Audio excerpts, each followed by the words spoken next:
तो चलिए पहले प्रश्न से स्टार्ट करते हैं। यहाँ पर पहला जो क्वेश्चन है आपको देखने को मिल रहा है, गांधी इरविन समझौता कब हुआ। पहला क्वेश्चन जो है गांधी इरविन समझौता कब हुआ, तो हमारा राइट आंसर जो हो जाएगा 5 मार्च 1931 को। तो यहाँ पे बी ऑप्शन जो है करेक्ट हो जाएगा। When was Gandhi Irwin pact finalised, तो 5 मार्च 1931 को। और ये जो सॉल्यूशन देखेंगे हम हिंदी प्लस इंग्लिश वर्जन में देखने वाले हैं, तो आपको बिल्कुल भी टेंशन लेने की आवश्यकता नहीं है, दोनों मीडियम के स्टूडेंट्स के लिए।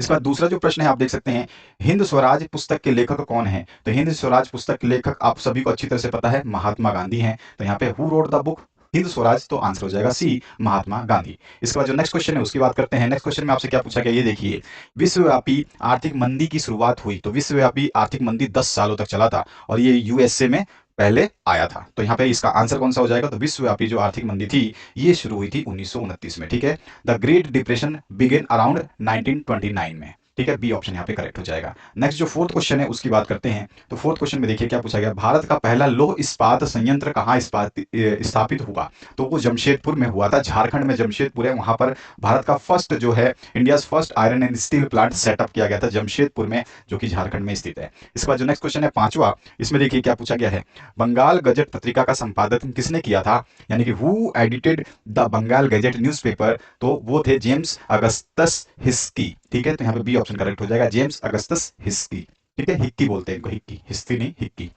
इसके बाद जो नेक्स्ट क्वेश्चन है, भारत में कौन सी दलीय व्यवस्था है। तो सभी को पता है भारत में बहुत सारे दल है, कांग्रेस है, तो ये है, तो फलाना है, ढिमकाना है, आप जानते हैं। तो यहाँ पे बहुदलीय व्यवस्था है, तो यहाँ पे ए ऑप्शन जो है आपका करेक्ट हो जाएगा कि भारत में बहुदलीय व्यवस्था है। इसके बाद जो नेक्स्ट क्वेश्चन है यहाँ पे, which party system is there in India, multi party system is there in India. B A option जो है इसका करेक्ट हो जाएगा। सातवां जो प्रश्न है, सामाजिक विभाजन अधिकांशतः आधारित होता है। तो सामाजिक विभाजन जो है अधिकांशतः होता है किस पे, आपके जन्म पे, ठीक है। तो जन्म पर, ठीक है, द ऑप्शन करेक्ट हो जाएगा। Mostly social division are based on birth, D option इसमें करेक्ट हो जाएगा। नेक्स्ट क्वेश्चन की बात करते हैं। यहाँ देखिए नेक्स्ट क्वेश्चन क्या पूछ रहा है, कम्युनिस्ट पार्टी की विशेषता है। तो कम्युनिस्ट पार्टी है जो है उसकी क्या विशेषता है आपको बताना है। तो कम्युनिस्ट पार्टी की विशेषता यह है कि आर्थिक सुधार अपनाती है पर राजनीतिक सत्ता पर एकाधिकार बनाए रखती है। बी ऑप्शन जो है इसका करेक्ट हो जाएगा, ठीक है। तो characteristics of communist party is, then यहाँ पर आंसर हो जाएगा हमारा, except economic reform but maintains a monopoly और पॉलिटिकल पावर। बी ऑप्शन इसमें करेक्ट हो जाएगा। नेक्स्ट क्वेश्चन की बात करते हैं,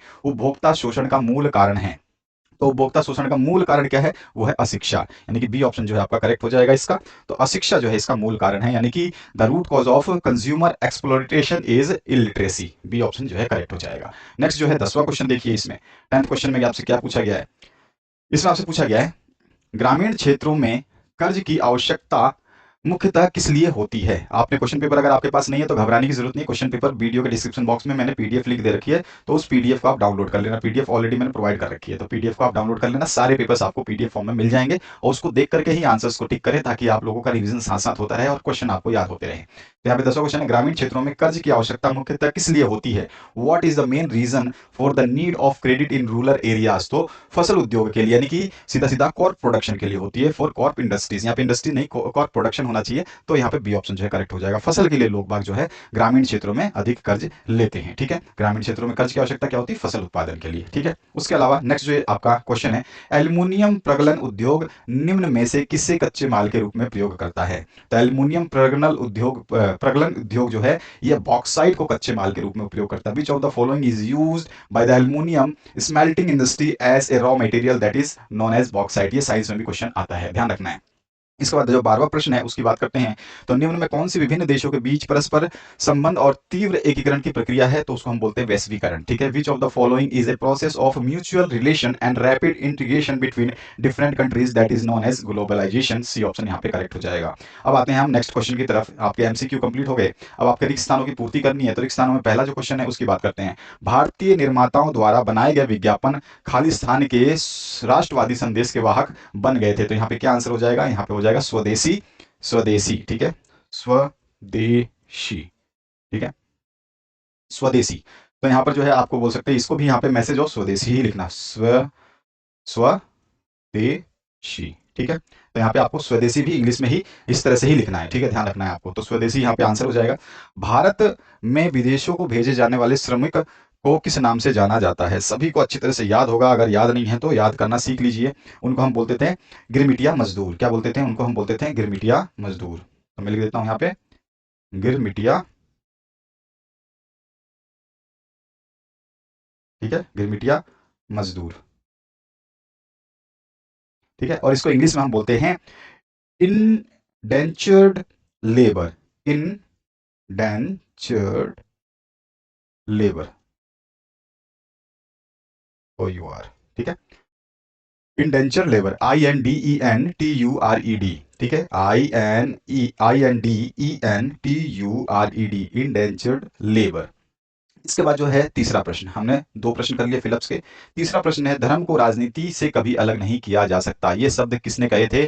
तो ये शब्द जो है महात्मा गांधी के हैं, ठीक है। तो आप लिख लोगे, हिंदी में भी इंग्लिश में भी महात्मा गांधी लिखना है, तो यहाँ पे लिख देते हैं महात्मा गांधी, ठीक है।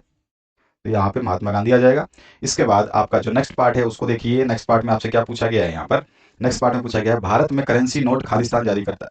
ओहो, चौथा क्वेश्चन, औसत आय को खालिस्तान आय भी कहते हैं। तो औसत आय को हम प्रति व्यक्ति आय भी कहते हैं। क्या कहते हैं इसको? हम प्रति व्यक्ति आय। तो लिख लीजिए इसको, प्रति व्यक्ति आय, ठीक है। तो यहाँ पे आय तो है ही, तो प्रति व्यक्ति आय कहते हैं।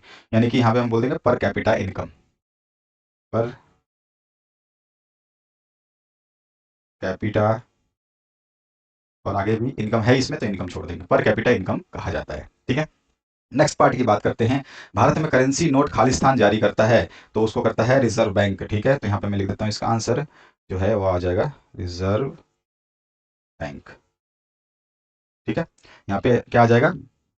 सीधा सीधा रिजर्व बैंक। हिंदी में भी आप इसको यहाँ पर क्या लिखेंगे? इंग्लिश में भी आप रिजर्व बैंक लिखेंगे और हिंदी में भी आपको रिजर्व बैंक ही लिखना है, इसको ट्रांसलेट नहीं करना है, रिजर्व बैंक। क्लियर हुआ? तो ये हो गया आपके इंग्लिश मीडियम के सॉल्यूशन। और अंतिम प्रश्न की तरफ मूव करते हैं। इसमें जो खालिस्तान है, भारत में प्रतिवर्ष खालिस्तान को राष्ट्रीय उपभोक्ता दिवस मनाया जाता है, तो आपको अच्छी तरह से पता है 24 दिसंबर को, 24 दिसंबर, ठीक है। तो यहाँ पे 24 दिसंबर लिख देंगे, आप नीचे वाले में भी 24 दिसंबर लिख देंगे।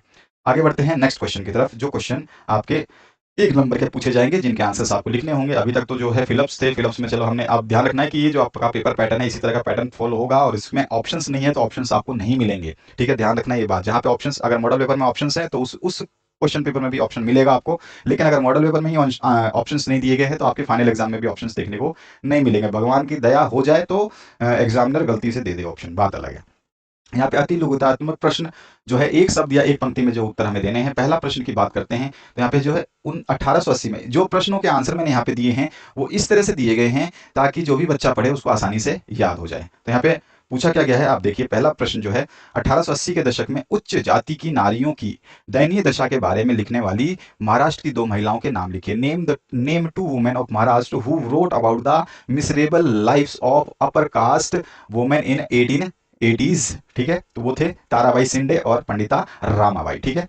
ताराबाई शिंदे और पंडिता रामाबाई। इसके बाद जो नेक्स्ट क्वेश्चन है उसकी बात करते हैं। यहाँ पे जो आपसे पूछा गया है, देखिए ध्यान से, प्रथम विश्व युद्ध पहला आधुनिक औद्योगिक युग था, इसका एक कारण लिखिए। The first world war was the first modern industrial war, state any one reason. तो एक रीजन आपको बताना है, तो क्या हो जाएगा इसका आंसर? इसका आंसर हम लिखेंगे, प्रथम विश्व युद्ध पहला आधुनिक औद्योगिक युग था क्योंकि मशीन गनों, टैंकों, विमानों, रासायनिक हथियारों आदि का उपयोग बड़े पैमाने पर देखा गया था। The first world war was the first modern industrial war because the use of machine guns, tanks, aircraft, chemical weapons had been seen on a massive scale, ठीक है। इंग्लिश और हिंदी मीडियम दोनों की हम बात करते हुए चलेंगे। इसके बाद जो नेक्स्ट क्वेश्चन है, आदि औद्योगिकरण से आप क्या समझते हैं? तो यहाँ पे बोलते हैं हम इसको फोटो, ठीक है। आदि यानी कि फोटो भी बोलते हैं, ठीक है। यहाँ पे देखो फोटो लिखा है ना, तो इसको आप आदि करना चाहें तो आदि भी लिख सकते हैं। यहाँ पे क्या लिख सकते हैं? आदि भी आप लिख सकते हैं। आदि औद्योगिकरण का वह चरण है जो कारखाना प्रणाली पर आधारित नहीं था, यानी कि उस समय क्या थी? इंडस्ट्रीज नहीं थी, कारखाना प्रणाली पर आधारित नहीं था। तो pro industrialisation is the phase of industrialisation that was not based on factory system, ठीक है, that was not based on factory system. उसके बाद में जूट का क्या उपयोग है? तो जूट के बहुत सारे उपयोग हैं। जूट का व्यापक रूप से बैग बनाने में, आलू के बोरे बनाने में, कालीन, पर्दे, मोटे कपड़े और जो है रस्सी बनाने के लिए उपयोग किया जाता है। यहाँ पे मैंने इंग्लिश में भी लिखा है, jute extensively use for making bags, potato sacks, carpets, curtains, coats, clothes and ropes etcetera. इसके बाद जो नेक्स्ट पार्ट है, इसमें 5वां प्रश्न पूछा गया, आपके अनुसार बाढ़ रोकने का एक उपाय बताइए। तो मेरे अनुसार बेहतर ड्रेनेज सिस्टम डिजाइन करना तथा अधिक से अधिक वन रोपण करना बाढ़ से बचने का एक अच्छा विकल्प है। आपके अनुसार है तो आप ऐसे लिखेंगे मेरे अनुसार, ठीक है। According to me designing better drainage system and doing maximum afforestation is a good option to avoid floods. इसके बाद जो नेक्स्ट क्वेश्चन है, व्यापार किसे कहते हैं? तो यहाँ पर जो है व्हाट इज ट्रेड? देशों, राज्य और लोगों के बीच वस्तुओं के आदान प्रदान को व्यापार कहा जाता है। The exchange of goods among the countries, state and people is referred as trade. इसका जो नेक्स्ट क्वेश्चन है, दल, क्षेत्रीय दल क्या होते हैं? तो व्हाट आर रीजनल पार्टीज? तो एक क्षेत्रीय दल कोई भी राजनीतिक दल होता है जिसका आधार एक ही क्षेत्र में होता है, ठीक है, जिसका आधार एक ही क्षेत्र में होता है, यानी कि कहीं वो पूरे कंट्री के लिए लागू नहीं होता, वो एक क्षेत्र में होता है, एक क्षेत्र विशेष के लिए होता है, चाहे उसके उद्देश्य और मंच कुछ भी हो, ठीक है, तो वो एक क्षेत्र में होता है, ये ध्यान रखना। Regional party is any political party which is with its base in a single region, whatever its objective and platform में भी, ठीक है, कुछ भी हो उससे कोई फर्क नहीं पड़ता, लेकिन वो एक ही क्षेत्र में होता है, एक सिंगल रीजन में होता है। इसका जो नेक्स्ट क्वेश्चन है, लोकतंत्र के कोई दो लाभ बताने हैं। बहुत सारे लाभ हैं, आपको दो लाभ लिखने हैं, मैंने यहाँ बहुत सारे 5-5 लाभ लिखे हैं, आपको केवल इसमें से 2 ही लिखने हैं। याद रखना, जो चीज बता रहा हूँ यहाँ पे मुंह से सुनो, कान खोल के रखो और ध्यान से सुनो क्या चीज बता रहा हूँ। यहाँ पे आपसे जब 2 पूछा जाए तो 2 ही लाभ बताने हैं, आपको मेरी तरह 5 नहीं लिखने। 5 मैंने इसलिए लिखा है कि अगर ये बड़ा क्वेश्चन बन जाता है तो इस तरह के बड़े क्वेश्चन का आंसर आपको इस तरह से 5 पॉइंटों में लिख करके देना होगा। ये चीज ध्यान रखेंगे तो आप लोकतंत्र निर्णय लेने की गुणवत्ता में सुधार करने में मदद करता है। लोकतंत्र के कारण सभी व्यक्ति की गरिमा में वृद्धि होती है। लोकतंत्र देश के सभी नागरिकों के बीच समानता को बढ़ावा देने में मदद करता है। लोकतंत्र में सरकारें नागरिकों की अपेक्षाओं और जागरूकता के प्रति जवाबदेह, वेद और उत्तरदायी होती हैं। अपनी ही सरकार के प्रतिनिधियों को चुनने में सभी नागरिकों का समान महत्व होता है। ये सारी की सारी विशेषताएं हैं, लाभ हैं, ठीक है। तो आप इनमें से कोई भी 2 आपको जो भी अच्छे तरह से याद होते हैं वो लिख देना है। इंग्लिश में भी मैंने यही चीज लिखी है, तो आप इसको भी पढ़ करके अच्छे से एंजॉय कर सकते हैं जो बच्चे इंग्लिश मीडियम के हैं। अगले क्वेश्चन की बात करते हैं, जहां पर समझाने वाली बात होगी मैं समझाता रहूंगा, ध्यान से देखते जाना। लोकतंत्र की 2 चुनौतियां लिखिए। अच्छा, इस तो state two challenges of democracy, तो भ्रष्टाचार और अक्षमता जो है इसका चैलेंज है, और असामाजिक तत्वों की भूमिका ये भी इसका चैलेंज है। लोगों के बीच बढ़ती आर्थिक और सामाजिक असमानताएं ये भी इसके लिए चैलेंज है, और जातिवाद और सांप्रदायिकता ये भी इसके लिए चैलेंज है। चारों पॉइंट्स को मैंने इंग्लिश में नीचे लिख दिया है ताकि किसी को भी समस्या ना हो। नेक्स्ट जो पार्ट है, सकल घरेलू उत्पाद किसे कहते हैं? तो सकल घरेलू उत्पाद या जीडीपी को एक वर्ष के दौरान किसी देश में उत्पादित वस्तुओं और सेवाओं का कुल मूल्य कहा जाता है। Gross domestic product of or GDP is referred as the total value of goods produced and services provided in a country during a year, ठीक है, तो ये इसका आंसर हो जाएगा। नेक्स्ट क्वेश्चन की बात करते हैं, तृतीय क्षेत्रक से आप क्या समझते हैं? तो देखिए, तृतीय क्षेत्रक में सभी सेवा व्यवसाय शामिल होते हैं। जो भी सेवा व्यवसाय है वो सारे के सारे इसमें शामिल होती है, जिसमें परिवहन है, संचार है, व्यापार है, स्वास्थ्य है, शिक्षा है, प्रशासन, सारे के सारे तृतीय क्षेत्रक के महत्वपूर्ण उदाहरण है। इस तरह से आप इसका आंसर लिख सकते हैं। इसके बाद जो नेक्स्ट क्वेश्चन है, मानव विकास रिपोर्ट किसके द्वारा प्रकाशित की जाती है? तो मानव विकास रिपोर्ट, जिसको आप बोलते हैं ह्यूमन डेवलपमेंट रिपोर्ट, तो ये जो है संयुक्त राष्ट्र विकास कार्यक्रम यूएनडीपी द्वारा प्रकाशित की जाती है, ठीक है। यूएनडीपी प्रोग्राम द्वारा जो है, यूनाइटेड नेशन डेवलपमेंट प्रोग्राम के द्वारा जो है इसको पब्लिश किया जाता है। इसके बाद जो नेक्स्ट क्वेश्चन है उसकी बात करते हैं। खंड बी में आ चुके हैं हम, तो यहाँ पर आपके जो 1 नंबर के प्रश्न खत्म हो चुके हैं, अब 2 नंबर के प्रश्न हम यहाँ पे देखने वाले हैं। यहाँ पर जो पहला प्रश्न पूछा गया है, रोमानीवाद क्या है? तो रोमानीवाद से क्या मतलब होता है? रोमानीवाद जो है एक सांस्कृतिक आंदोलन है जो एक खास तरह की राष्ट्रीय भावना का विकास करना चाहता था, ठीक है। हाँ, या ये बोल सकते एक ऐसा सांस्कृतिक आंदोलन जो खास तरह की राष्ट्रीय भावना का विकास करना चाहता था, रोमानीवाद कहलाता था, ठीक है। तो यहाँ पर रोमांटिज्म क्या होता है? A culture movement that want to develop a special kind of national feeling, ठीक है। बस सिंपल सा आंसर लिख देना है आपको। इसके बाद जो नेक्स्ट क्वेश्चन है उसकी बात करते हैं। नेक्स्ट क्वेश्चन में आपसे पूछा गया है, ब्रिटेन वुड्स समझौता क्या है? तो ब्रिटेन वुड्स समझौते को जुलाई 1944 में अंतिम रूप दे दिया गया था। इसने वैश्विक अस्थिरता, ध्यान रखना, इसने वैश्विक अस्थिरता और औद्योगिक दुनिया में पूर्ण रोजगार बनाए रखने के लिए अंतर्राष्ट्रीय मुद्रा कोष और विश्व बैंक की स्थापना की थी। अंतर्राष्ट्रीय मुद्रा कोष कौन है? आईएमएफ, और विश्व बैंक यानी कि वर्ल्ड बैंक की स्थापना की थी। The Bretton Woods agreement was finalised in July 1944। It established the internationally monetary fund and the World Bank to preserve global economic stability and full employment in industrial world, ठीक है। इस तरह से आप इसका आंसर लिखेंगे। इसके बाद में सुभेद जातियां क्या होती हैं? कोई 2 उदाहरण आपको इसके दे देने हैं। सुभेद जातियों की हम बात करें तो देखिए, यहाँ पर क्या होता है, सुभेद प्रजातियां, यदि किसी प्रजाति की जनसंख्या इस स्तर तक गिर गई है कि उसके संकटग्रस्त होने की संभावना है, इसे सुभेद प्रजाति कहा जाता है। जैसे नीली भेड़ है, एशियाई हाथी है और गंगा डॉल्फिन है, ये सुभेद प्रजातियों में शामिल हो चुकी हैं, क्योंकि इनकी जनसंख्या जो है बिल्कुल ना के बराबर हो चुकी है। देखने में बड़ी मुश्किल से किसी के भाग्य से दर्शन हो जाए तो हो जाए, तो इस तरह की प्रजातियां जो है सुभेद प्रजातियां कहलाती है। मैंने यहाँ पे इंग्लिश में लिख दिया है, इंग्लिश मीडियम के स्टूडेंट्स के लिए। नेक्स्ट क्वेश्चन की बात करते हैं।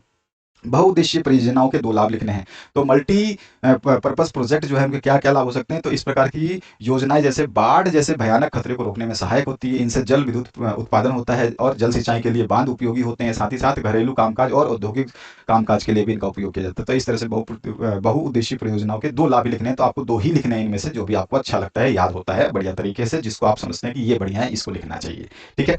नेक्स्ट क्वेश्चन की बात करते हैं। 8वां क्वेश्चन है रबी और खरीफ की फसल किसे कहते हैं? तो खरीफ की फसल क्या है? यह फसल अक्टूबर से दिसंबर तक सर्दियों में बोई जाती है और गर्मियों में अप्रैल से जून तक काट ली जाती है, जैसे कि गेहूं है, जौ है, मटर है, चना है और सरसों है। खरीफ की फसल की बात करें तो यह फसल देश के विभिन्न हिस्सों में मानसून की शुरुआत के साथ उगाई जाती है और इनकी कटाई जो है सितंबर और अक्टूबर में की जाती है। जैसे धान है, मक्का है, ज्वार, बाजरा, अरहर, मूंग, कपास, जूट, मूंगफली, सोयाबीन, सारी की सारी चीजें आती हैं। तो इनके आंसर मैंने रबी के यहाँ पे लिखे हैं और खरीफ के यहाँ पे लिखे हैं इंग्लिश में। जो चीज मैंने हिंदी में समझाई है वही चीज मैंने यहाँ पे इंग्लिश में लिखी है, तो आराम से आप पढ़ सकते हैं। जहां पे भी जरूरत होगी मैं आपको गाइड करता रहूंगा। स्थानीय व अंतर्राष्ट्रीय व्यापार में अंतर आपको स्पष्ट करना है। जब व्यापार किसी शहर के भीतर राज्यों, शहरों और गांवों के बीच होता है, ध्यान रखना, जब व्यापार शहर के भीतर राज्यों, शहरों और गांवों में होता है तो इसे स्थानीय व्यापार के रूप में जाना जाता है। यह राष्ट्रीय मुद्रा के मूल्य को प्रभावित नहीं करता है, इसकी एक खास बात है। तो ये 2 चीजें आपको समझ में आ गई। अब इसके बाद में, जबकि 2 देशों के बीच जो व्यापार होता है उसे अंतर्राष्ट्रीय व्यापार के रूप में जाना जाता है और साथ ही साथ यह राष्ट्रीय मुद्रा के मूल्य को प्रभावित भी करता है। ठीक है? तो ये हमने डेफिनेशन स्थानीय और अंतर्राष्ट्रीय व्यापार में अंतर बता दी। 2 नंबर का है तो 2 अंतर मैंने बता दिया। इसी तरह से इंग्लिश में भी बताया है मैंने इसको, आप इंग्लिश में भी इनको लिख लेंगे। इसके बाद जो नेक्स्ट पार्ट है उसकी बात करते हैं क्वेश्चन नंबर 10 पे। यहाँ पे पूछा है लोकतंत्र में सत्ता की साझेदारी क्यों आवश्यक है?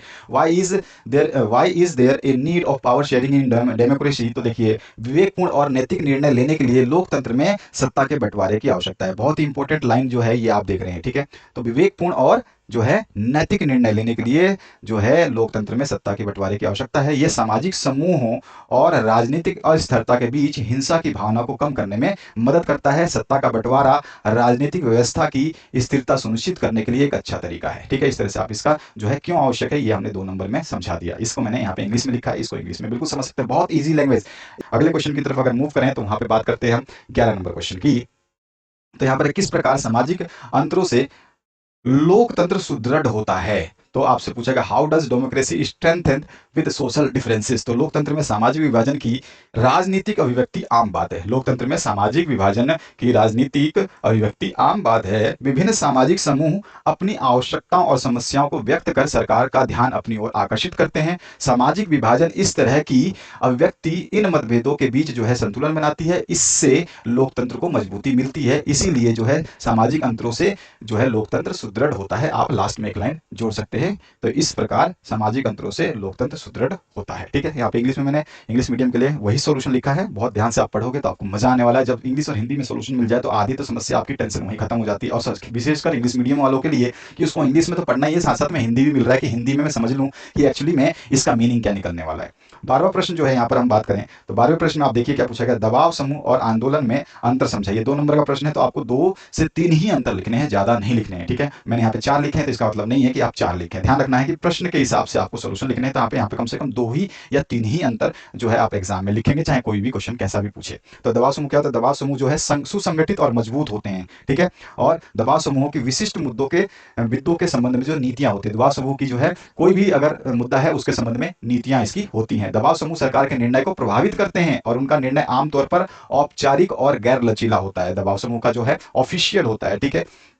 इसके बाद में दबाव समूह अपने सदस्यों और समाज की भलाई के लिए कार्य करते हैं। तो ये यहाँ पे आप 4 तरह के ऑप्शंस मैंने दिए हैं दबाव समूह के, जो है क्या क्या होता है इस दबाव समूह में, तो ये आपको पता होना चाहिए। तो इसमें से कोई भी 2 या 3 आप लिख सकते हैं। इसको मैंने यहाँ पे इंग्लिश लिख दिया प्रेशर ग्रुप के। तो यहाँ ये जो हिंदी में मैंने आपको बताया वही चीज़ यहाँ पे मैंने इंग्लिश में समझाई है ताकि आप लोगों को याद करने में किसी को भी समस्या ना हो। इसके बाद में हमारा जो एक और पूछा है आंदोलन में अंतर समझाना है। दबाव समूह हमने देख लिया, आंदोलन क्या होता है? तो आंदोलन समूह जो है दबाव समूहों के विपरीत आंदोलन समूह का संगठन ढीला होता है। वो क्या था? संगठन जो है मजबूत था। ठीक है? बदलने वाला नहीं था। इसमें इसका संगठन ढीला होता है। आंदोलनों में दीर्घकालिक मुद्दे होते हैं। दीर्घकालिक मतलब लंबे समय चलने वाले मुद्दे होते हैं और आंदोलन से संबंधित कई मुद्दे हो सकते हैं। आंदोलन से संबंधित कई मुद्दे हो सकते हैं। आंदोलन का निर्णय लेना अधिक अनौपचारिक और लचीला होता है। ठीक है ना? इसका मतलब जब मर्जी चाहें अभी रात को उठ के चल दिए मार्च करने, आंदोलन करने, तो इसका मतलब कोई वो फिक्स रूल नहीं है और आंदोलन सहज जन भागीदारी पर निर्भर करता है। तो यहाँ पर जो है आंदोलन कह सकते हैं कि जनता के भागीदारी पर निर्भर करता है। यहाँ पे मूवमेंट ग्रुप को मैंने इंग्लिश में लिख दिया। तो इंग्लिश मीडियम के स्टूडेंट्स आंदोलन को जो है यहाँ पे रेफर करेंगे। इसके बाद जो नेक्स्ट क्वेश्चन है उसकी बात करते हैं। आर्थिक विकास क्या है? प्रति व्यक्ति आय और राष्ट्रीय आय की परिभाषा लिखो। आर्थिक विकास को देश के धन और जीवन स्तर में वृद्धि के रूप में परिभाषित किया जाता है। आर्थिक विकास क्या है? देश के धन और जीवन के स्तर में वृद्धि के रूप में जाने जाने वाले विकास को आर्थिक विकास कहते हैं। इस तरह से भी आप कह सकते हैं। उदाहरण के लिए बेहतर उत्पादकता, उच्च शिक्षा दर और बेहतर सार्वजनिक शिक्षा, ये सभी जो है देश में आर्थिक विकास के परिणाम है। ठीक है, तो यहाँ पे आप इसका इंग्लिश में जो सोल्यूशन लिखना चाहते हैं तो इनके लिए इंग्लिश सोल्यूशन यहाँ पर है। और जो है इसके बाद में एक और पूछा है कि आर्थिक विकास के बाद में प्रति व्यक्ति आय और राष्ट्रीय आय। तो सबसे पहले राष्ट्रीय आय की बात करते हैं। राष्ट्रीय आय एक वर्ष में उत्पादित सभी नई वस्तुओं और सेवाओं के देश के अंतिम उत्पादन का कुल मूल्य है। राष्ट्रीय आय की गणना व्यक्ति, सार्वजनिक और सरकारी सभी क्षेत्रों के योग लेकर के की जाती है, ध्यान रखना है। तो ये इसकी राष्ट्रीय आय की डेफिनेशन हो गई, इंग्लिश में यहाँ पे लिख दिया है। इसके बाद में आपसे पूछा गया है यहाँ पे प्रति व्यक्ति आय क्या है। तो प्रति व्यक्ति आय क्या होती है? कुल आय बटे में कुल जनसंख्या, यानी कि हम कह सकते हैं प्रति व्यक्ति आय एक निश्चित वर्ष में दिए गए क्षेत्र में प्रति व्यक्ति अर्जित औसत आय होती है। तो यहाँ पर मैंने इसको इंग्लिश में समझाया, तो इंग्लिश मीडियम के स्टूडेंट्स यहाँ से लिख लेंगे। इसके बाद जो नेक्स्ट क्वेश्चन उसकी बात करते हैं। तो यहाँ पे खुली बेरोजगारी और प्रच्छन्न बेरोजगारी में विभेद करना है। तो खुली बेरोजगारी क्या होती है? तो देखिए, खुली बेरोजगारी वह परिस्थिति है जिसमें श्रमिक काम करना चाहता है किंतु उसे उसकी क्षमता के अनुसार काम नहीं मिलता। ठीक है, और इस प्रकार की बेरोजगारी आमतौर पर हमारे देश के औद्योगिक क्षेत्र में पाई जाती है। यह ग्रामीण क्षेत्रों में भूमिहीन खेतीहार मजदूरों में भी पाया जाता है। तो ओपन एम्प्लॉयमेंट के बारे में मैंने यहाँ पे इंग्लिश में लिख दिया है नीचे की तरफ। ठीक है, जो बच्चे इंग्लिश मीडियम के हैं वो अगर हिंदी समझ रहे हैं तो इंग्लिश उनको अच्छे तरीके से समझ में आने वाली है। प्रच्छन्न बेरोजगारी की बात करें तो प्रच्छन्न बेरोजगारी को इस तरह से हम डिफाइन कर देंगे। प्रच्छन्न बेरोजगारी वह परिस्थिति है जिसमें व्यक्ति काम में लगे हुए दिखाई देते हैं किंतु वास्तव में वो बेरोजगार होते हैं। जैसे भूमि के एक टुकड़े पर 8 लोग काम कर रहे हैं किंतु उत्पादन उतना ही हो रहा है जितना 5 लोगों के काम करने से होता है।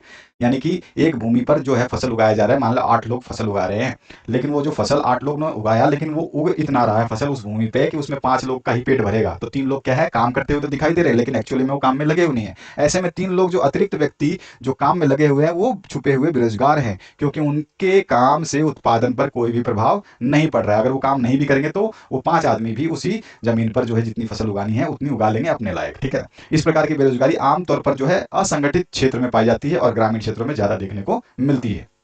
इसके बाद इसको मैंने यहाँ पर जो है डिस्ग्विस्ड एम्प्लॉयमेंट क्या होता है उसको मैंने इंग्लिश में समझा दिया है। तो वही 2 चीजें जो मैंने ऊपर बताई है वही 2 चीजें मैंने यहाँ पे नीचे लिख दी है ताकि आप लोगों को आसानी से याद हो पाए। इसके बाद जो नेक्स्ट पार्ट है उसकी बात करते हैं। मुद्रा आवश्यकताओं के दोहरे संयोग की आवश्यकता को समाप्त कर देती है, व्याख्या कीजिए। तो money solve the problem of double coincidence of wants, explain करना है। तो देखिए, मुद्रा वस्तु विनिमय प्रणाली में मध्यवर्ती भूमिका प्रदान करके आवश्यकता के दोहरे संयोग के समस्या को सुलझा देती है। मुद्रा जो है वस्तु विनिमय प्रणाली में मध्यवर्ती भूमिका प्रदान करके आवश्यकताओं के दोहरे संयोग की समस्या को सुलझाती है। जैसे एक व्यक्ति के पास कोई वस्तु नहीं है परंतु वह बाजार से कपड़ा खरीदना चाहता है, उसके पास क्या नहीं है, कोई भी वस्तु नहीं है, लेकिन वो बाजार से कपड़ा खरीदना चाहता है तो वह मुद्रा का प्रयोग करके, वस्तु ना दे करके मुद्रा का प्रयोग करके वो कपड़ा खरीद सकता है। इस प्रकार दोहरे संयोग की समस्या का समाधान हो जाता है। ठीक है, इसी तरह से मैंने इंग्लिश में समझाया है, तो इंग्लिश में आप पढ़ोगे तो आपको बिल्कुल समझ में आ जाएगा। ठीक है, money solves the problem of double coincidence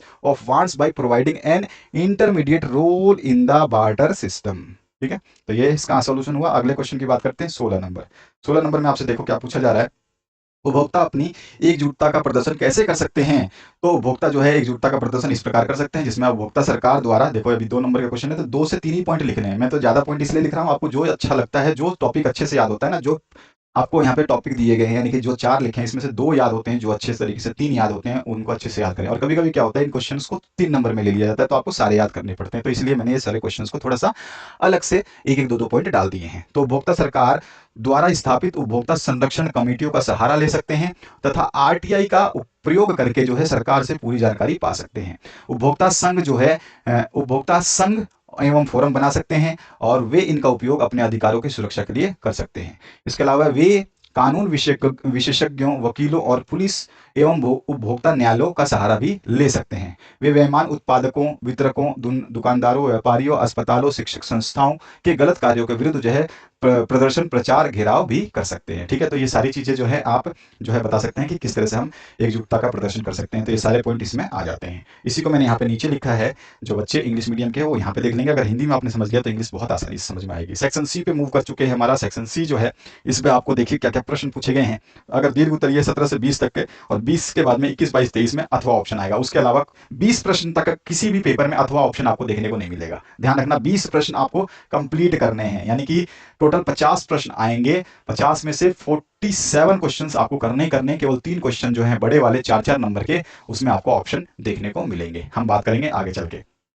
तो यहाँ पर दीर्घ उत्तरीय प्रश्न जो है, इसमें पहला प्रश्न पूछेगा उदारवादी राष्ट्रवाद की विशेषताएं जो है आपको बतानी है। उदारवादी राष्ट्रवाद की विशेषताएं क्या हो सकती है, तो देखिए निम्नलिखित है। तो उदारवादी राष्ट्रवाद व्यक्ति के लिए स्वतंत्रता और राष्ट्र के सम्मान के लिए खड़ा था। उदारवादी राष्ट्रवाद व्यक्ति के स्वतंत्रता और राष्ट्र के सम्मान के लिए खड़ा था। उदारवादी राष्ट्रवाद एक ऐसी सरकार पर बल देता था जो सबकी सहमति से बनी हो, और उदारवादी राष्ट्रवाद निरंकुश शासक और पादरी वर्ग के विशेषाधिकारों की समाप्ति करना चाहता था। यह संविधान तथा संसदीय प्रतिनिधि सरकार का पक्षधर था। उदारवादी राष्ट्रवाद निजी संपत्ति के स्वामित्व की अनिवार्यता पर बल देते थे, और उदारवादी राष्ट्रवाद आर्थिक क्षेत्र के निर्माण के पक्ष में था, जहां वस्तुओं और लोगों और पूंजी का आवागमन बाधा रहित हो, उसके पक्षधर था। ठीक है, तो ये 3 नंबर के क्वेश्चन के हिसाब से आपको कम से कम 3 से 4 पॉइंट लिखने होंगे। ठीक है, ध्यान रखना है, 3 से 4 पॉइंट आपको लिखने हैं। अगर मैं बात करूं इंग्लिश मीडियम की, तो इंग्लिश मीडियम के लिए भी मैंने यहाँ पे सोल्यूशन वही लिखा है जो ऊपर मैंने अभी आपको समझाया है। ठीक है, लिबरल नेशनलिज्म क्या होता है, मतलब इसके क्या जो मेन फीचर्स हैं, खासियत क्या है, खूबियां क्या है, वो चारों पांचों मैंने लिखी है। इसमें से कम 3 खासियत आपको बतानी है जब 3 नंबर का प्रश्न हो, 2 खासियत बतानी है यदि 2 नंबर का प्रश्न हो, 1 खासियत बतानी है जब 1 नंबर का प्रश्न हो। ठीक है, प्रश्न में आप नंबर के हिसाब से लिखेंगे तो बहुत अच्छे नंबर आएंगे, लेकिन सही लिखना, साफ लिखना, रायता नहीं फैलाना, कहानी नहीं बनाना, इनमें बहुत दिक्कत होती है। जो बच्चे समझते नहीं है कि लिखना कैसे है, उन्हीं के लिए वीडियोस है। तो ये वीडियोस को ध्यान से पढ़ा करें, समझे, तभी जाके आपका जो है कॉन्सेप्ट क्लियर होगा, और एग्जाम में कैसे लिखते हैं वो चीज मैं आपको बता ही रहा हूं। तो यहाँ पर जो 18वां प्रश्न है, इसे पूछेगा संसाधन किसी भी विकास में महत्वपूर्ण भूमिका निभाते हैं। कोई 3 तर्क आपको बताने हैं। तो किसी भी विकास में संसाधन महत्वपूर्ण भूमिका निभाते हैं क्योंकि संसाधन का उपयोग मानव की जरूरतों को पूरा करने के लिए किया जाता है। किसी भी देश के विकास के लिए संसाधन महत्वपूर्ण होते हैं। उदाहरण के लिए जीवाश्म ईंधन ऊर्जा उत्पादन करने के लिए आवश्यक है, और खनिज संसाधन औद्योगिक विकास के लिए महत्वपूर्ण आदि है ना। इसके बाद मानव अस्तित्व के साथ साथ जीवन की गुणवत्ता बनाए रखने के लिए भी संसाधन महत्वपूर्ण है। तो 3 जो है हम तर्क यहाँ पे दे चुके हैं। तो 3 तर्क पूछा है तो 3 तर्क ही देंगे, 2 पूछता तो 2 दे देते। तो आपको 3 नंबर के हिसाब से 3 तो देने ही है, पॉइंट ध्यान रखना है। ठीक है, यहाँ पर इंग्लिश मीडियम के लिए ये सोल्यूशन दिया गया है, तो इंग्लिश मीडियम के स्टूडेंट्स जो है यहाँ से अपने पॉइंट्स को नोट आउट कर सकते हैं। इसके बाद जो नेक्स्ट पार्ट है उसकी बात करते हैं। नेक्स्ट पार्ट में आपसे देखिए क्या पूछा गया, भारत में राजनीति में जाति, ध्यान रखना, भारत में राजनीति में जाति, ये यूपी बोर्ड में आया हुआ क्वेश्चन है, और जाति के अंदर राजनीति है। क्या आप इस कथन से सहमत हैं? कोई 3 तर्क दीजिए। तो मैं बताता हूं यहाँ पे, भारत में राजनीति में जाति और जाति के अंदर राजनीति, इस कथन से हम सहमत हैं। इसको निम्न तर्क द्वारा समझा जा सकता है। पहला, चूंकि एक जाति अपने दम पर सत्ता पर कब्जा नहीं कर सकती, इसलिए वह ज्यादा राजनीतिक ताकत पाने के लिए दूसरी जातियों या समुदायों को साथ लेने की कोशिश करती है, और इस तरह उनके बीच संवाद और मोल तोल होता है। पहली चीज तो ये हो गई। ठीक है, हमने अपने कथन को मजबूत करने के लिए तर्क दे रहे हैं। दूसरा जो है, जब पार्टियां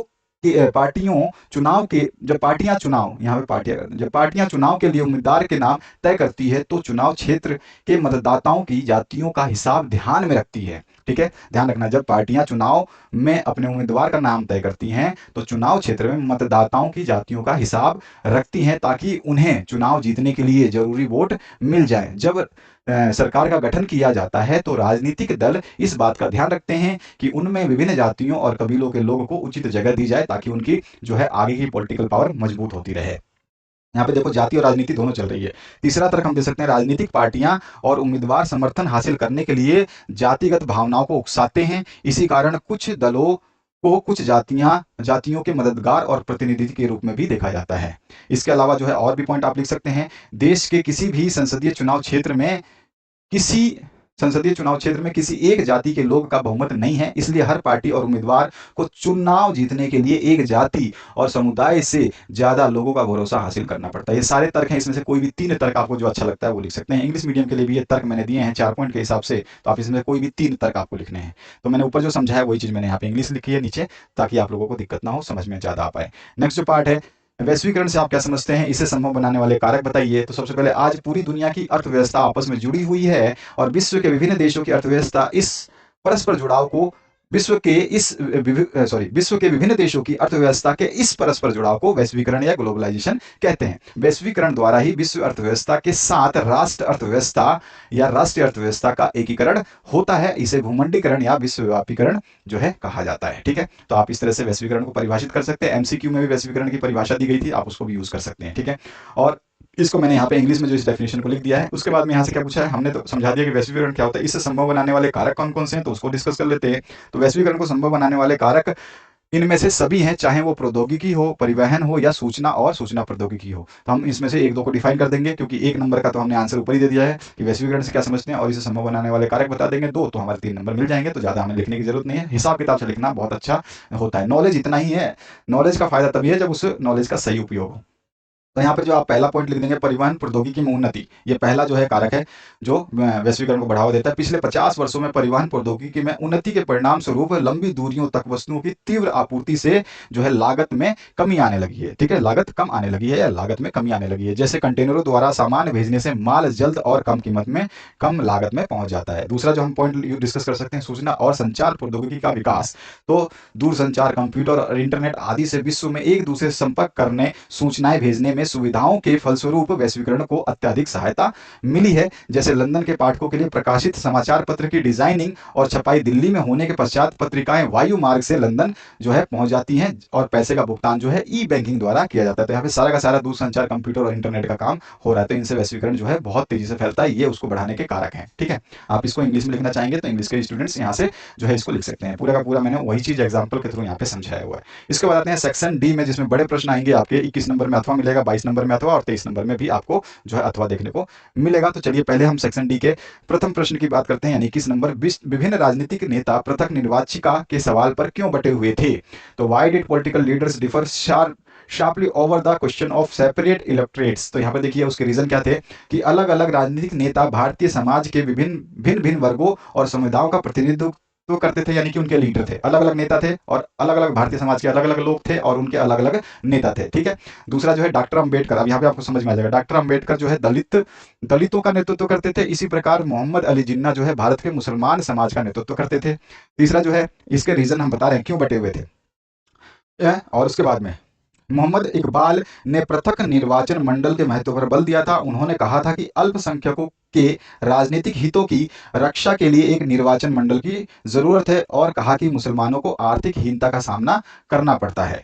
इसके बाद में आप चौथा पॉइंट ये लिख सकते हैं, ये सभी नेता विशेष राजनीतिक अधिकारों और पृथक निर्वाचन क्षेत्र की मांग अपने अनुयायियों, यानी कि उसके जो समर्थक थे, उनके जीवन को बेहतर बनाने के लिए उठा रहे थे। लेकिन कांग्रेस पार्टी और विशेषकर महात्मा गांधी का मानना था कि पृथक निर्वाचन क्षेत्र भारत की एकता पर प्रतिकूल प्रभाव डालेगा। प्रतिकूल मतलब कि खराब प्रभाव डालेगा, और वे इस मांग के विरुद्ध हो गए थे और एक समय के लिए उन्होंने आमरण अनशन पर भी वो बैठ गए थे। ठीक है ना, तो ये चीज आप बता सकते हैं, यही कारण थे कि राजनीतिक नेता पृथक चुनाव क्षेत्रों के सवाल पर बटे हुए थे। तो ये इसका आंसर हो गया। और इस आंसर को अगर आप इंग्लिश में लिखना चाहते हैं, जो बच्चे इंग्लिश मीडियम के हैं, तो यहाँ पर 2 पॉइंट, 3 पॉइंट, 4 पॉइंट, 5 पॉइंट और ये छठा पॉइंट है, और लास्ट में कंक्लूजन निकाल करके ये लाइन दे दी गई है। ठीक है, अगले प्रश्न की बात करते हैं इसके अथवा पाठ की। अथवा पाठ में पूछा गया, शहरों से चलकर असहयोग आंदोलन किस प्रकार देहात में फैल गया। तो हम सीधा सीधा हम इसके पॉइंट लिख देंगे, ऑटोमेटिकली वो फैल जाएगा। देखिए, असहयोग आंदोलन दिसंबर 1920 में शुरू हुआ और ये निम्न तरीकों से ग्रामीण इलाकों में फैल गया। पहला जो है, ये आंदोलन की शुरुआत शहर में मध्य वर्ग की भागीदारी से हुई। दूसरा, हजारों छात्रों ने सरकारी नियंत्रण वाले स्कूलों और कॉलेजों को छोड़ दिया, शिक्षकों ने इस्तीफा दे दिया और वकीलों ने अपनी प्रैक्टिस छोड़ दी। यह एक अहिंसक आंदोलन था। अवध में किसानों का नेतृत्व बाबा रामचंद्र ने किया। यह आंदोलन तालुकदारों के खिलाफ था जो उच्च लगान वसूलते थे, और किसान लगभग भिखारी बन गए थे, क्योंकि वो लगान जो है ज्यादा उनको देना पड़ता था। इस वजह से जो वहां पर आंदोलन हुआ, और किसान आंदोलन ने राजस्व में कमी करने की मांग भी की। ठीक है, ये भी रीजन था। उसके अलावा जो है कैसे कैसे धीरे धीरे फैलता गया, ये देखते जाओ। 1920 के अंत तक जवाहरलाल नेहरू, बाबा रामचंद्र और अन्य ने अवध किसान सभा का भी गठन कर दिया, और आदिवासी किसान ने गांधी जी के संदेश को, स्वराज के विचार को अपने तरीके से फैलाना शुरू कर दिया। यह आंदोलन असम में बागान मजदूरों के बीच भी फैल गया। उन्हें जो है क्यों फैला, क्योंकि उन्हें बिना अनुमति के चाय के बागान से बाहर निकलने के लिए छूट ही नहीं थी। तो ये सारे रीजंस थे, धीरे धीरे हर जगह फैल गया, असम में फैल गया, आदिवासियों में फैल गया, किसानों में फैल गया, तो इस तरह से ये जो है देहातों में फैल गया। ठीक है, ये सारी चीजें हम लिख देंगे पॉइंट वाइज, तो बहुत ईजी हो जाएगा क्वेश्चन का आंसर देना। और इसको जो है आप इंग्लिश में लिखेंगे तो इंग्लिश मीडियम के स्टूडेंट्स इस पॉइंट को इस तरह से लिख सकते हैं, जो मैं यहाँ पे पॉइंट शो कर रहा हूँ आपको। ठीक है, अब इसके बाद आते हैं हम नेक्स्ट क्वेश्चन की तरफ। इसका 22वां जो प्रश्न है, संघवाद क्या है, इसकी प्रमुख विशेषताएं क्या है। तो संघवाद जो है सरकार का रूप है जिसमें शक्ति का विभाजन जो है आंशिक रूप से केंद्र सरकार, राज्य सरकार और क्षेत्रीय सरकारों के मध्य होता है। संघवाद जो है संवैधानिक तौर पर शक्ति को साझा करता है क्योंकि इसमें स्वशासन तथा साझा शासन की व्यवस्था होती है। तो यहाँ पर जो है मैंने इसको इंग्लिश में लिखा है, federalism is a form of government in which power is partially divided between the central government and state government and regional governments. Federalism constitutionally shares the power because it has a system of self government and shared governance. ठीक है, और इसकी विशेषताएं क्या है, तो हम इसके मेन फीचर्स बताएंगे। ठीक है, विशेषताओं की बात करेंगे तो संघवाद की मुख्य विशेषताएं क्या क्या है, तो यहाँ पर देखिए क्या क्या हम विशेषताएं लिख सकते हैं। यहाँ सरकार दो या अधिक स्तर वाली होती है। संघवाद में अलग अलग स्तर की सरकारें एक ही नागरिक समूह पर शासन करती हैं। विभिन्न स्तरों की सरकारों के अधिकार क्षेत्र संविधान में स्पष्ट रूप से वर्णित होते हैं और संविधान के मौलिक प्रावधानों का बदलाव दोनों स्तरों की सरकारों की सहमति से ही हो सकता है। पांचवा, अदालतों को संविधान और विभिन्न स्तर के सरकारों के अधिकार की व्याख्या करने का अधिकार है। और वित्तीय मतलब कोई प्रॉब्लम है सरकार से तो आप अदालत में अपील कर सकते हैं। उसके अलावा जो है वित्तीय स्वायत्तता निश्चित करने के लिए विभिन्न स्तर की सरकार के लिए राजस्व के अलग अलग स्रोत निर्धारित किए गए हैं। और इस प्रकार संघीय शासन व्यवस्था के दोहरे उद्देश्य हैं देश की एकता की सुरक्षा करना और इसके साथ क्षेत्रीय विविधताओं का पूरा सम्मान करना। तो इस तरह से संघवाद की प्रमुख विशेषताएं ये 7 पॉइंटों में जाहिर हो रहा है। आप इसमें से 4-5 कम से कम 5 पॉइंट कम से कम लिखेंगे। 4 नंबर का क्वेश्चन है तो कम से कम आप इसमें 4 पॉइंट तो लिखेंगे। अगर आप एक एक्स्ट्रा लिख देंगे तो बेहतरीन होगा। बड़े क्वेश्चन में एक पॉइंट आप एक्स्ट्रा हमेशा लेके चलेंगे। मेन फीचर्स जो है मैंने यहाँ पे इंग्लिश में लिख दिया, जो हमने यहाँ पे 7 पॉइंट इंग्लिश में हिंदी में पढ़े वही चीज मैंने यहाँ पे इंग्लिश में शो कर दिया ताकि आप लोग जो है आसानी से इसको समझ पाएं। इसके अथवा पार्ट की बात करें तो आपको 21, 22 और 23 तीन ही प्रश्न में अथवा मिलेंगे। इसके अलावा सारे प्रश्न आपको करने होंगे, तो इस बार बढ़िया तरीके से प्रैक्टिस करिए, हर क्वेश्चन को करिए। सारे मॉडल पेपर्स में कंप्लीट सोल्यूशन दे रहा हूँ, हिंदी प्लस इंग्लिश वर्जन में सोल्यूशन मौजूद है, तो इंग्लिश मीडियम और हिंदी मीडियम की टेंशन लेने की जरूरत नहीं है। और जो बच्चे इंग्लिश मीडियम के हैं उनके लिए हिंदी का सोल्यूशन भी मिल रहा है, तो साथ साथ में उनको बहुत ज्यादा बेनिफिट होने वाला है। तो यहाँ पर जो है आपके नेक्स्ट क्वेश्चन की बात करते हैं, स्थानीय शासन व्यवस्था के विभिन्न स्तर कौन कौन से हैं और इसके गठन की प्रक्रिया समझानी है आपको। तो different levels of local government system क्या है एक्सप्लेन करना है, प्रोसेस ऑफ इट्स फॉर्मेशन। तो स्थानीय सरकार को लोकप्रिय रूप से पंचायती राज के रूप में जाना जाता है। इसमें जो है ग्राम पंचायत, पंचायत समिति और जिला परिषद शामिल है। तो यहाँ पे स्थानीय शासन व्यवस्था में विभिन्न स्तर कौन कौन से हैं, एक है पंचायत, एक पंचायत समिति और एक जिला परिषद। ठीक है, और इनके गठन की प्रक्रिया क्या है, तो पंचायत की बात कर लेते हैं, उसके बाद में पंचायत समिति और जिला। तो यहाँ पर जो है पंचायत समिति बोलो, इसको ब्लॉक बोलो या मंडल बोलो, एक ही चीज है। तो इसका गठन निम्न प्रकार किया जाता है। पंचायत जो है इसमें देखिए, पंचायत का गठन प्रत्येक गांव या गांव के समूह में एक पंचायत होती है। यह एक परिषद है जिसमें कई वार्ड सदस्य यानी कि पंच और एक अध्यक्ष यानी कि सरपंच होते हैं और वे उस वार्ड या गांव में रहने वाले सभी वयस्क आबादी द्वारा सीधे चुने जाते हैं। पंचायत पूरे गांव के लिए निर्णय लेने वाली संस्था होती है। यह ग्राम सभा के समग्र सर्वेक्षण में कार्य करती है। ग्राम सभा इस पे निगरानी रखता है और ग्राम सभा में सभी मतदाता होते हैं और ग्राम पंचायत के वार्षिक बजट को मंजूरी देने और उसके प्रदर्शन की समीक्षा करने के लिए वर्ष में 2-3 बार बैठक भी करते हैं। तो इस तरह से जो है पंचायत कार्य करता है, साथ ही इसका गठन होता है। पंचायत समिति या ब्लॉक या फिर मंडल की बात करें तो इसका गठन कैसे होता है। पंचायत समिति बनाने के लिए कुछ ग्राम पंचायतों को एक साथ समूहीकृत किया जाता है, यानी एक साथ आना पड़ता है उनको। इस निकाय के सदस्यों का चुनाव जो है उस क्षेत्र के पंचायतों के सभी सदस्यों द्वारा किया जाता है। और जिला परिषद कैसे करता है, तो एक जिले में सभी पंचायत समितियां जिला परिषद का गठन करती हैं जिसके सदस्य चुने जाते हैं। लोकसभा के सदस्य और उस जिले के विधायक और अन्य जिला स्तरीय निकायों के कुछ अन्य अधिकारी भी इसके सदस्य हैं। जिला परिषद का अध्यक्ष जिला परिषद का राजनीतिक प्रमुख होता है। तो इस तरह से इनके सभी के जो है फॉर्मेशन होते हैं। इसको आप इंग्लिश में लिखना चाहें, जो बच्चे इंग्लिश मीडियम के हैं तो यहाँ पे फॉर्मेशन लिख सकते हैं, process of formation of panchayat, then block और मंडल, पंचायत समिति, देन जिला परिषद। इसके बाद जो नेक्स्ट क्वेश्चन है उसकी बात करते हैं, क्वेश्चन नंबर 23, जिसमें आपको प्रश्न का उत्तर दिया गया है। इसमें भी अथवा ऑप्शन है, आपको अथवा दिया गया है। तो आप वडोदरा, रावत भाटा, तूतीकोरिन और गांधीनगर ये सारे के सारे आपको हिंदुस्तान के मैप में दिखाने हैं। और यहाँ पर जो है अगर अथवा में आपको ये 4 नहीं दिखा सकते तो आप दिखा सकते हैं ब्यावर, अमरकंटक और सुंदरगढ़ और तुमकुरू। ठीक है, तो यहाँ पर चारों 8 को मैं यहाँ पे दिखा देता हूँ आपको। यहाँ पे ब्यावर जो है राजस्थान में आपका है, आपको अच्छी तरह से पता है। ठीक है, रावत भाटा भी आपका कोटा में राजस्थान में है। मैंने यहाँ पे बड़ा बड़ा डॉट करके बताया है। गांधीनगर आपका यहाँ पर जो है गुजरात में आपको देखने को मिलेगा। इसके अलावा जो बडोदरा है ये भी आपका गुजरात में इस जगह पे, जहां पर जगह दिखाई है मैंने बहुत सोच समझ के ये जगह दिखाई है, तो आप जो है इसको इसी तरह से दिखाएंगे, कोई भी गलती नहीं करेंगे, अन्यथा जो है आपके नंबर कट सकते हैं। तो इस चीज़ को आपको थोड़ा सा ध्यान रखना है। इसके अलावा जो है नेक्स्ट पार्ट की बात करें अगर हम, तो इसमें आप देखिए क्या पूछ रहा है आप हाँ, नेक्स्ट जो है आपका अमरकंटक का है। तो आप बता सकते हैं कि आपका जो है मध्य प्रदेश में है, तो यहाँ पर आपका ये रहा मध्य प्रदेश में, इस तरफ कोने में पड़ेगा। उसके अलावा जो है सुंदरगढ़, सुंदरगढ़ जो है आपका उड़ीसा में है, तो उड़ीसा में इस जगह पे वो पड़ता है। उसके अलावा यहाँ पर जो है तमकुरु, तो तमकुरु जो है आपका कर्नाटका में पड़ता है, तो कर्नाटका में इस जगह पे ये आपको शो करनी है।